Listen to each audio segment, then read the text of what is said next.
Akkam jirtan nagaa keessanii hordoftoonni chaanaalii Asallafishoo jalatti argamtan marti keessanii iddoo jirtanitti nageenya waaqayyoo isiniif haa baay'atu. Akkam jirtanii akkam sa'aatii kana eeddanii warroonni chaanaalii kiyyaa faaraa taata sabskiraayibii gochuu hin irraanfatinaa isiniin jedha. Asumaan dhaamsa koodhaa gara chaanaalii kiyyaatti dabalamaa isiniin jedhame. Akkam jirtu jajjabaattu haalli qilleensa maal fakkaata? Anan jira galata waaqayyoo kinuu har'a geenye. Kam jirtan meesin? Har'a jechuudha maal qabattee dhuftee jechuun keessan hin oolu. Waan an qabadhee dhufee baduune kana namni wallaaleen jiru jechuudha. Baduune kana waggaa laaltan garuu waa salphaa bakka waanuma zimmileetuma laallamu isinitti fakkaata. Dhugaa isiniin jedha baduuneen kun baay'ee faayidaa qaba. Faayidaa guddaa qaba. Dhugaa rabbii faayidaa guddaa qaba. Faayidaan isaa jechuudha warroonni biyya Arabaa keessatti tabbulee jedhanii nyaatanii nyaata wajjin jechuudha. Garuu osoo itti fayyadamnee dhugaa rabbii baay'ee faayidaa guddaa qaba. Itti fayyadamuun beennu malee jechuudha. Kanaaf waa maallaqa baay'ee mana soo jiraachuu baate suuqidha maallaqa baay'ee gaafatanatti fakkaatu xiqqaadha maallaqni isaatis. Innaa hordoftoota kiyyaa maallaqni isaa xiqqaadha dhugaa rabbii baay'ee xiqqaadha maallaqni. Kan ittiin argamu jechuudha. Baduune kana jechuudha. Akkanattis miicitanii nyaatanii ganama juusii godhatanii dhuddanii dhugaa rabbii faayidaa guddaa qaba keessattuu jechuudha. Ijoolleen mana madaamii keessa ganamaaf galgala dhaabbachaa ooltan kushinaa jechuudha. Faayidaa guddaa isinii qaba dhugaa rabbii. Dhibbatti nama amantu faayidaa guddaa isinii qaba. Faayidaan isaa maal seetan? Kalee keessanii baay'ee daawaadha dhugaa rabbii. Kalee keessaniif jechuudha. Kalee namaatiif baay'ee faayidaa guddaa qaba jechuudha. Dhugaa rabbii ana jechuudha. Mucaa wayii jechuudha firaaniitiin bira taa'u kanaa jechuudha. Kalee dhukkubsatti beektu minxaafa kana aduu ho'aa hin baasti, aduu qorraa hin kaasti. Humna ishiitii ol jechuudha baatte. Seegaa maalitti mucaa sun? Inni uffata kalee ishii miidhame.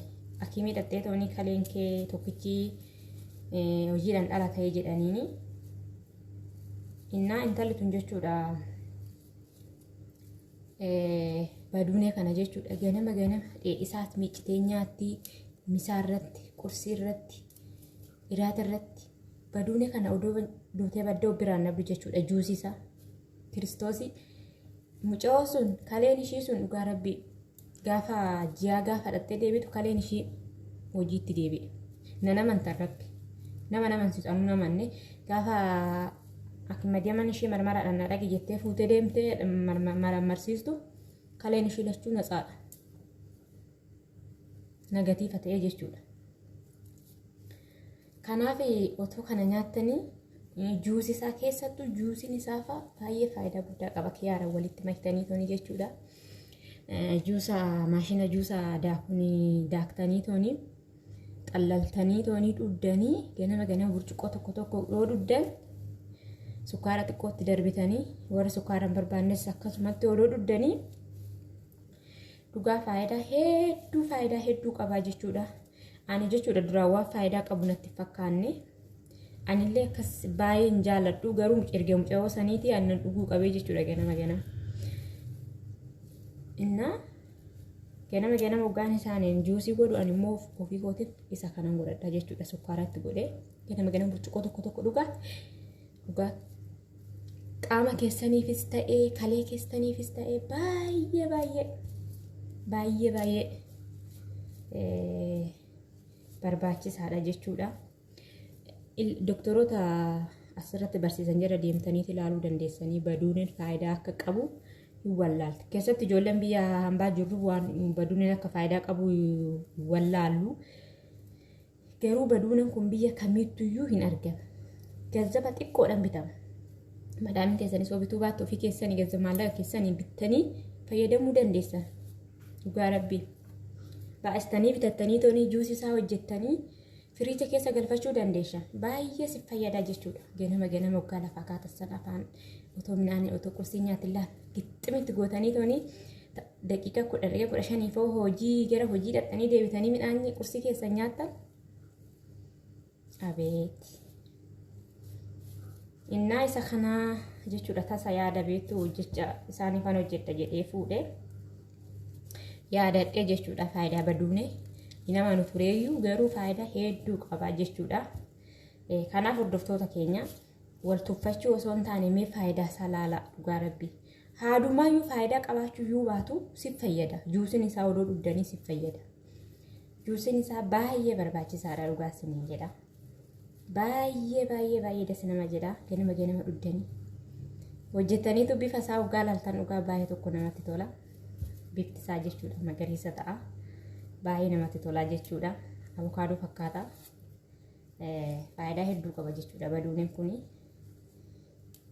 Namni jaalatan jechuudha akka koo itti fayyadamaa jechuudha si fayyadaa kalee namaatis faayidaa guddaa qaba. Fuula lilla sallasiisaa jedha namtichi ani bira taa'u kun beeku garuu doktora fuula namaatis lilla sallasiisaa jedhee yaani fuula namaa la sallasiisaatis nagarre garuu agamma ani faayiduma kalee kanaafi garaa goge hundeebisaa jechuudha baduunee. Namni garaa keessan goge hundeebisaa. Kanaaf hordoftoota kiyya mee itti fayyadamaa laala. Mee itti fayyadamaa dhugaa isiniin jedha gazzaba xiqqoodhaan bittanii faayidaa guddaa argattanii jechuudha. Itti fayyadamaa isiniin jedha. Kan biraatis immoo hin jira jechuudha yoo isa kanarraa faayidaa argattan kan biraatis hojjechuu dandeenya jechuudha. Beektu nuti otoo daawwannu harka jiru itti fayyadamuu wallaaleeti malee miidhamna. Otoo daawwannu harka jiru miidhamna. Itti fayyadamuu hin beeknu kaa maaliif abaluu akkana taate jechuudha nala waan nu fayyadu waan mataa keenya nu fayyadu san itti fayyadamuu hin beeknu jechuudha. Kanaaf itti fayyadamaa isiniin jedha hordoftoota kiyya baduunee tana. Haalumti isheetuyyuu akkatti bareeddu baay'ee das nama jetti jechuudha miiccitanii dhiqxanii jechuudha sirriitti dhiqxanii maashina juusitiin odaaftan baay'ee bareedduudha jechuudha das nama jetti namatti tolti isiniin jedha misaarratti soo ta'e qursii irratti soo ta'e afaan agabuutti kisuma barbaadan dhugdan si fayyada. Keessattuu warra caala garuu ganama waggaa lafaa kaatasan battala sanitti yoo dhugdan irraa faayidaa guddaa qaba. Kanaaf hordoftoota kiyya ogguma isinitti tole isin immoo hojjetattanii toonii dhuguu dandeessanii jechuudha. Kanaaf jechuudha warroonni chaanaala kiyyaaf haaraa taatan sabskraayibii nu godhaan gisee hundaa'uu sabskraayibii nu godhaan isiniin jedha. Sabskraayibiin hin jiru jechuudha achuma ta'a. Sabskraayibii nu godhaa isiniin jedha. Warroonni chaanaala kiyyaaf immoo haaraa taatan sabskraayibii gochuun irraa laayikii gochuun irraanfatinaa isiniin jedha hordoftoota kiyya. Kanaaf mee itti fayyadamaa waa hundaafuu mee itti fayyadamaa laala.